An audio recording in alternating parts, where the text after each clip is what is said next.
China একটা বাঁধ নির্মাণ করেছে, কৃত্রিম বাঁধ। ওর দেশে একটা কৃত্রিম বাঁধ নির্মাণ করেছে। এটা এত শক্তিশালী বাঁধ, ওখানে এত রড সিমেন্ট আর এই ম্যাটেরিয়ালস ইউজ করা হয়েছে, যেটা এই পাকিস্তান, তারপরে ইন্দোনেশিয়া, বাংলাদেশ, এই যে দেশগুলো আছে, এই পুরো দেশটাকে, এই পুরো দেশের একটা বড় অংশকে এই কংক্রিটের নিচে ঢেকে ফেলা সম্ভব। এত বেশি কংক্রিট এখানে ইউজ করা হয়েছে, চায়না ইউজ করেছে, ওরা ইউজ করেছে। এবং বিশাল একটা পানির ফ্লো তারা সৃষ্টি করেছে, কৃত্রিম, এটা কিন্তু ম্যানমেড। তো আমি গতকাল রিসার্চ করতে গিয়ে দেখলাম যে তারা বলছে এই বাঁধটা নির্মাণ করার কারণে পৃথিবীর আহ্নিক গতির মধ্যে একটা পরিবর্তন চলে আসছে। মানুষের হাতের কামাই দেখেন। আর এখানে কিন্তু দাজ্জালের হাদিস এটাও বলা হচ্ছে যে পৃথিবীর প্রথম দিনটা, দাজ্জালের প্রথম দিনটা হবে 1 বছরের সমান লম্বা।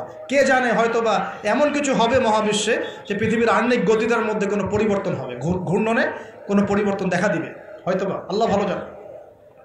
তো আমি বিশ্বাস করি এটা হবে, কিন্তু আমি বলি না কারণে যে মানুষ বলবে যে আপনি এত স্পেসিফিকলি কেমন করে বলতে পারেন। তো আমার বিশ্বাস যেরকম কিছু একটা হবে, মহাবিশ্বে এমন কিছু একটা হবে যাতে এই পৃথিবীর গতির মধ্যে একটা পরিবর্তন আসবে। না হলে দাজ্জালের একদিন কেমন করে 1 বছরের সমান হতে পারে। সাহাবীরা প্রশ্ন করলেন, ইয়া রাসূলুল্লাহ, আমরা তখন নামাজ কেমন করে পড়বো? নবীজি বললেন, অনুমান করে পড়ে নিবে, তোমরা এস্টিমেট করে করে অনুমান করে পড়ে নিবে যে কতটুকু সময় পর পর ওয়াক্ত হচ্ছে। তার মানে সাহাবীরা নামাজে তখনও সচেতন ছিলেন। তারপর দেখেন, ইয়াতাকারাবু জামান, নবী যেটাও বলছেন দাজ্জালের দ্বিতীয় দিনটা হবে এক মাসের সমান, আর তৃতীয় দিনটা হবে 1 সপ্তাহের সমান, বাকি দিনগুলো হবে তোমাদের দিনের মতোই। এটা হবে, বিশ্ববাসী দেখবে এগুলা। বিশ্বের সামনে ভয়ঙ্কর কিছু ঘটনা ঘটা এখনো বাকি আছে। বিশ্বটা এমন থাকবে না, এখন যা দেখছেন সব এমন থাকবে না। নবীজি বলছেন জ্ঞান উঠে যাবে যখন, এটা উঠে যাচ্ছে দিন দিন। মানুষকে এখন শেখানো হচ্ছে মানুষ বানর থেকে সৃষ্টি হয়েছে। এগুলো জ্ঞান, এগুলো জ্ঞান। ইসলামের জাজল্যমান ইতিহাসগুলোকে মানুষ ভুলে যাচ্ছে, এগুলো জ্ঞান। মানুষকে শেখানো হচ্ছে সমকামিতা ভালো জিনিস, এগুলো জ্ঞান। সমকামিতা ভালো জিনিস, এটা ব্যক্তি স্বাধীনতা। শেখানো হচ্ছে মানুষকে যে পর্দা এগুলো কুসংস্কার, পর্দা কি কুসংস্কার, এগুলো জ্ঞান। জ্ঞান কাকে বলে? ওয়ুকবাদুল ইলম, মানে জ্ঞান উঠে যাচ্ছে, কবজ করে নেওয়া হচ্ছে। আর দেখেন আরেকটা হাদিসে আসছে, আল্লাহ পাক কিন্তু কোরআন হাদিসকে তুলে নেবেন না। একটা হাদিসে আসছে আল্লাহ পাক কোরআন হাদিসকে তুলে নেবেন না, কিন্তু আলেমদের মৃত্যু হবে বেশি বেশি। আলেমদের জান কবজ করার মধ্য দিয়ে আল্লাহ পাক জ্ঞান উঠিয়ে নেবেন। একটু দেখেন না কয়জন আলেম আছে মাঠে, দেখেন তো কয়জন আলেম। আলেম তো অনেকেই আছে আলহামদুলিল্লাহ, কিন্তু বরেণ্য ওলামা যাদের কথা হাজার লক্ষ কোটি মানুষ শোনে, এমন আলেম কয়জন আছে দেখেন। আস্তে আস্তে প্রবীণ আলেমরা সব চলে যাচ্ছে। আর যে প্রজন্ম আমরা তৈরি করছি, এই প্রজন্মের কতজন এলম অর্জন করে ওই চ্যালেঞ্জ বুকে নিয়ে জাতিকে সংস্কারের জন্য নেমেছে দেখেন একটু। আমাদের উপর দুনিয়া পেয়ে বসেছে। আমাদের চিন্তা হচ্ছে মসজিদে ইমামতি নিয়ে একটা তারাবি পড়াবো, ইমামতি করবো, একটা মাদ্রাসার মুহতামিম হবো। এতটুকুই আমার চিন্তা স্বপ্ন কেন? স্বপ্ন থাকতে হবে যে আমি আমার জ্ঞান দিয়ে উম্মাকে পরিবর্তন করবো ইনশাআল্লাহ, এবং আল্লাহর জমিনে আল্লাহর দিন প্রতিষ্ঠা করে ছাড়বো ইনশাআল্লাহ। তার এরকম চ্যালেঞ্জ নেওয়ার মানসিকতা আছে কয়জনের, খেয়াল করে দেখেন।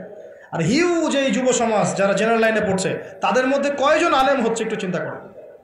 আর যারা 2-1 উঠে আসার সুযোগ পাচ্ছে, তাদেরকে আবার মানুষ বুক ধরে রিসিভ করছে না, তারা হেল্প পাচ্ছে না, সহযোগিতা পাচ্ছে না, বরং হিংসার শিকার হচ্ছে, বিদ্বেষের শিকার হচ্ছে, আগ্রহ হারিয়ে ফেলছে। তা আমি এখানে সে কী করবো, আমাকে তো বুকে টেনে নেয় আর কেউ নেয়, এমন মনে হচ্ছে মানুষের কাছে। তো জ্ঞান উঠে যাবে, কিন্তু শুধু কোরআন সুন্নাহ আল্লাহ পাক তুলে নেবেন না, এমনটা আল্লাহ পাক বলেন নাই। আল্লাহ বলেছেন, তার নবীর মাধ্যমে জানিয়েছেন যে আলেমদের মৃত্যু হবে, সংখ্যা কমে যাবে। সংখ্যা বেড়েছে না কমেছে? তা আল্লাহ পাক আমাদেরকে বোঝার তৌফিক দান করুন। আমরা এখন আলেম হই নাই, যে শব্দগুলো আমাদের সামনে ইউজ করা হয়, কসম আল্লাহর, এগুলোর সাথে আমাদের কোনো সম্পর্ক নেই। এখন আমরা শুধু তালেবে ইলম আছি। আর আমি দোয়া করি আমি তালেবে ইলম অবস্থায় থাকতে চাই, কারণ জ্ঞানের কোনো শেষ নাই। দোলনা থেকে কবর, জ্ঞান অর্জন করতেই থাকতে হবে। নবী মুসা আলাইহিস সালাম পর্যন্ত জ্ঞান অর্জন করতে গিয়েছেন খিজরের কাছে আলাইহিস সালাম, জান নাই? নবী মুসা আলাইহিস সালাম বলছেন আমি সবচেয়ে জ্ঞানী মানুষ। আল্লাহ পাক বলছেন না, তুমি সবচেয়ে জ্ঞানী মানুষ না, ওই যে আমার বান্দা খিজর, ও জ্ঞানী মানুষ। তখন তিনি বলছেন আমি তার সাথে দেখা করতে চাই, জ্ঞান শিখতে চাই। হাল আত্তাবিউকা আলা আন তুআল্লিমানি মিম্মা উল্লিমতা রুশদা, তিনি গিয়ে বলছেন আমাকে কি আপনার সাথে রাখবেন? আল্লাহ পাক আপনাকে যা শিখিয়েছেন তার থেকে কিছু শেখাবেন। কে বলছে? নবী মুসা আলাইহিস সালাম। তো নবী মুসা আলাইহিস সালাম তালেবে ইলম হতে পারেন, আর আমরা কি বিয়া হয়ে গেছি নাকি? তো এই আন্তর্জাতিক খ্যাতি সম্পন্ন হাবিজাবি এগুলো বয়কট করেন, দরকার নাই, এগুলো কোনো দরকার নাই। এমনি আমরা তালেবে ইলমই থাকতে চাই। আর আমরা শুধু দায়ী মাত্র। আপনাদেরকে হয়তো দাওয়াত দিতে পারবো, কিন্তু ফিকহের কঠিন মাসআলাগুলো, গভীরতা, এগুলো আমরা বলতে পারবো না, এগুলো মুফতি সাহেবরা বলতে পারবেন। তো বরেণ্য ওলামায়ে কেরামদের সংখ্যা কিন্তু কমছে। আমরা দোয়া করি আল্লাহ পাক সমস্ত মজলুম ওলামায়ে কেরামকে মুক্তিদানের ব্যবস্থা করেন, এবং আল্লাহ পাক বাংলার জমিনে আলেমদেরকে দিয়ে ভরিয়ে দিন ইনশাআল্লাহ। আর জাহেলদেরকে আল্লাহ পাক আলেমের জায়গায় আনা থেকে আমাদেরকে হেফাজত করুন বলি। আর আমাদের সবাইকে এই ট্রল পাগল হলে চলবে না, ইস্যু পাগল হলে চলবে না, সমালোচনা সংস্কৃতি লালন করা যাবে। আপনি মানুষ তৈরি করেন, মানুষ তৈরি করা অনেক কঠিন, নামিয়ে দেওয়া সহজ। আমরা এই জায়গায় আসতে অনেক কষ্ট করতে হয়েছে, কিন্তু নামানো কিন্তু খুব সহজ। একটা ইস্যু দিয়ে নামাতে পারে না, একটা ইস্যু সৃষ্টি করে নামাতে পারে। এই জায়গায় আসতে কিন্তু অনেক কষ্ট করতে হয়। অতএব আল্লাহর দ্বীনের সাথে গাদ্দারি করলে আল্লাহ পাক ছাড়বেন না, কিন্তু এটা মাথায় রাখবেন। আল্লাহ পাক আমাদের সবাইকে বোঝার তৌফিক দান করুন। নবীজি বলছেন কখন এই ভূমিকম্পগুলো আসবে, সিরিজ ভূমিকম্পগুলো কখন আসবে? যখন জ্ঞান উঠে যাবে এবং জালজালা বাড়বে, ইয়াতাকারাবু জামান, জামানা কাছাকাছি চলে আসবে। আরও বলছেন নবীজি যে তোমাদের মাল সম্পদ বৃদ্ধি পাবে, ফায়াফিদু, এবং মাল সম্পদ উপচে পড়বে তোমাদের। দিন দিন দেখছেন না যে যার স্যান্ডেল কেনার টাকা ছিল না, সে এখন উঁচু উঁচু বিল্ডিং তৈরি করতেছে, দেখেন না? এটাই তো নবী সাল্লাল্লাহু আলাইহি ওয়াসাল্লাম হাদিস জিবরিলে কি বলেছেন? ওয়ান তারাল হুফাতাল উরাতাল আলাতা রিয়া আশ-শাই ইয়াতাতাওয়ালুনা ফিল বুনিয়ান। নবীজি বলছেন কিয়ামতের অন্যতম নিদর্শন হচ্ছে সমাজের নগ্ন পদের খালি গায়ের রাখাল শ্রেণীর মানুষ উঁচু উঁচু বিল্ডিং নির্মাণের প্রতিযোগিতা করবে। এমনটা হচ্ছে না? সম্পদ বাড়ছে মানুষের, এটাও একটা কিয়ামতের সাইন। নবীজি আরও বলছেন ওয়াজাহরাতিল কায়নাত ওয়াল মুগান্নিয়াত, এবং বেশি বেশি বাদ্যযন্ত্র এবং নায়িকা নর্তকী, এগুলোর সংখ্যা বাড়তে থাকে। বাড়ছে না এগুলো বাড়ছে।